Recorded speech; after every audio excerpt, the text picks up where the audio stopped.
everyone. May is Mental Health Awareness Month, and in honor of Mental Health Awareness Month, I'm going to be reading The Three Little Yogis and the Wolf Who Lost His Breath. We will also be having a special family yoga program May 22nd, which is a Saturday at 11 a.m. So we're going to learn a little bit about yoga in this book today, and then I hope you guys can join us for a virtual yoga session on May 22nd. So get ready for The Three Little Yogis and the Wolf Who Lost His Breath by Susan Verde, pictures by Jay Fleck, and published by Abrams Young Readers. Once upon a time, there was a wolf who lost his huff and his puff. As you might imagine, this was a problem for the wolf. A big, bad problem.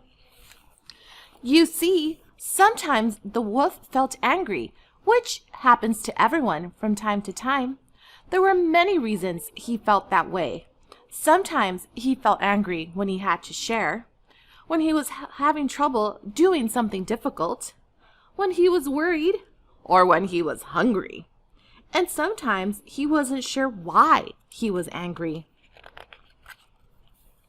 What he did know was that when he was angry, the only thing that seemed to make him feel better was huffing and puffing and blowing things down. He blew down fences and houses and anything that got in his way, causing trouble wherever he went. But the wolf never actually felt much better after huffing and puffing. In fact, when he saw how frightened the rest of the town looked after he blew something down, he felt even worse. But he just didn't know what else to do. One morning, when the wolf wanted to blow off some steam, he caught a little yogi doing sun salutations by her straw hut, stretching her arms to the sky to greet the new day.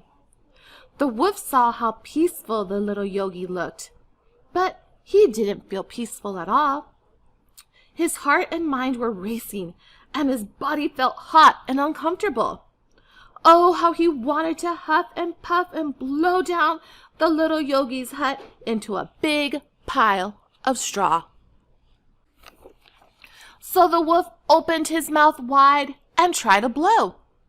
He tried on big things and small things, on heavy things and light things, but nothing happened.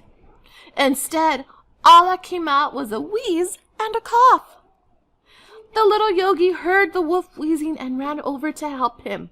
She didn't appear to be afraid of him at all.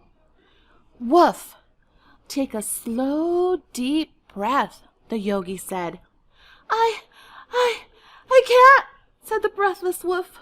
"I lost my huff and puff." "Let's meditate on that," the yogi said. "Maybe you need to practice some belly breathing. Close your eyes and place your paws on your belly. Now breathe in through your snout and fill your belly and your paws rise. Now breathe out and fill your belly and your paws lower. Let's keep going, nice and slow." As the wolf felt his belly rise and fall, his breath became slower and deeper.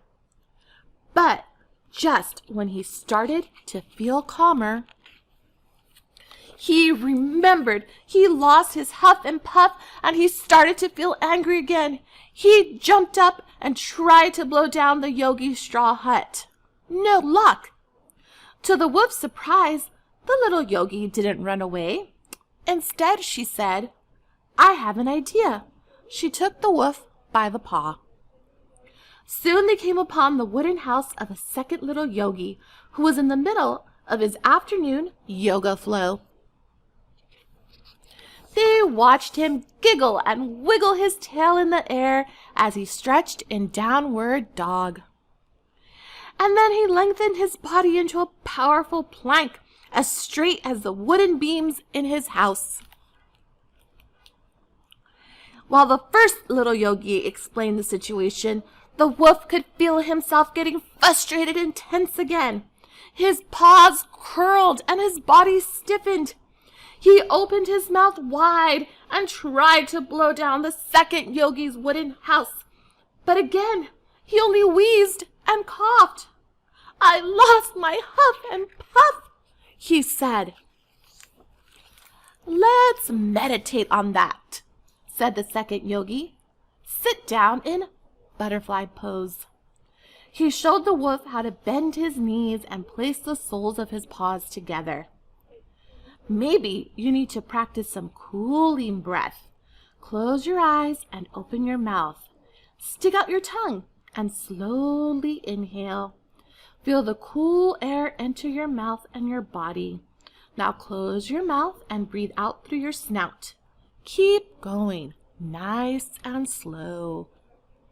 The wolf started to cool down in his body and his mind, but just when he started to feel calmer, he remembered he lost his huff and puff, and he started to feel angry again. He jumped up and tried to blow down the yogi's wooden house. No luck. Again, to the wolf's surprise, instead of running away, the second yogi said, I know where we should go.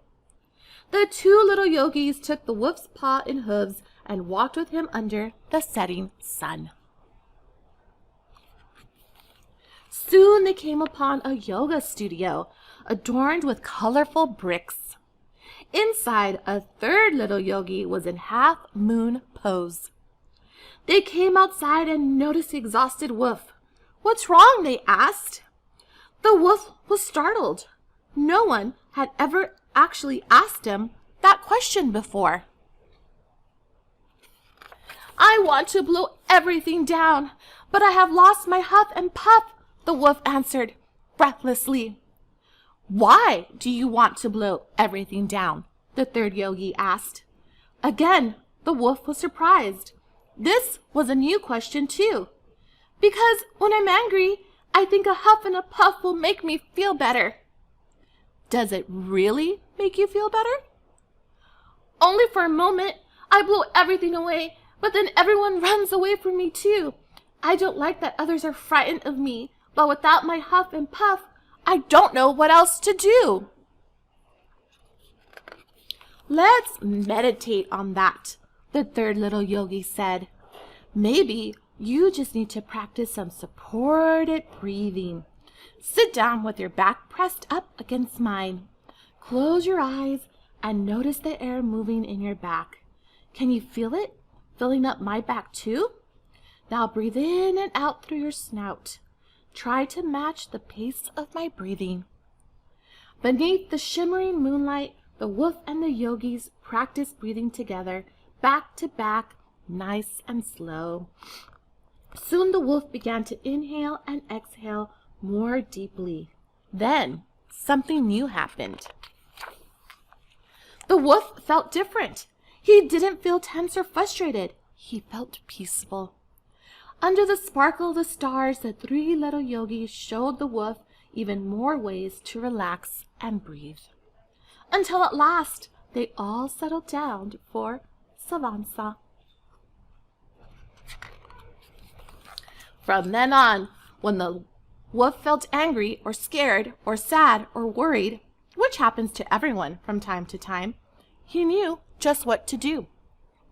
I may have lost my huff and puff, the wolf said, but I have found my breath. And that's the story of the three little yogis and the wolf who lost his breath. We hope you enjoyed this story, and we look forward to bringing you more stories and more programs for May. Thank you, guys.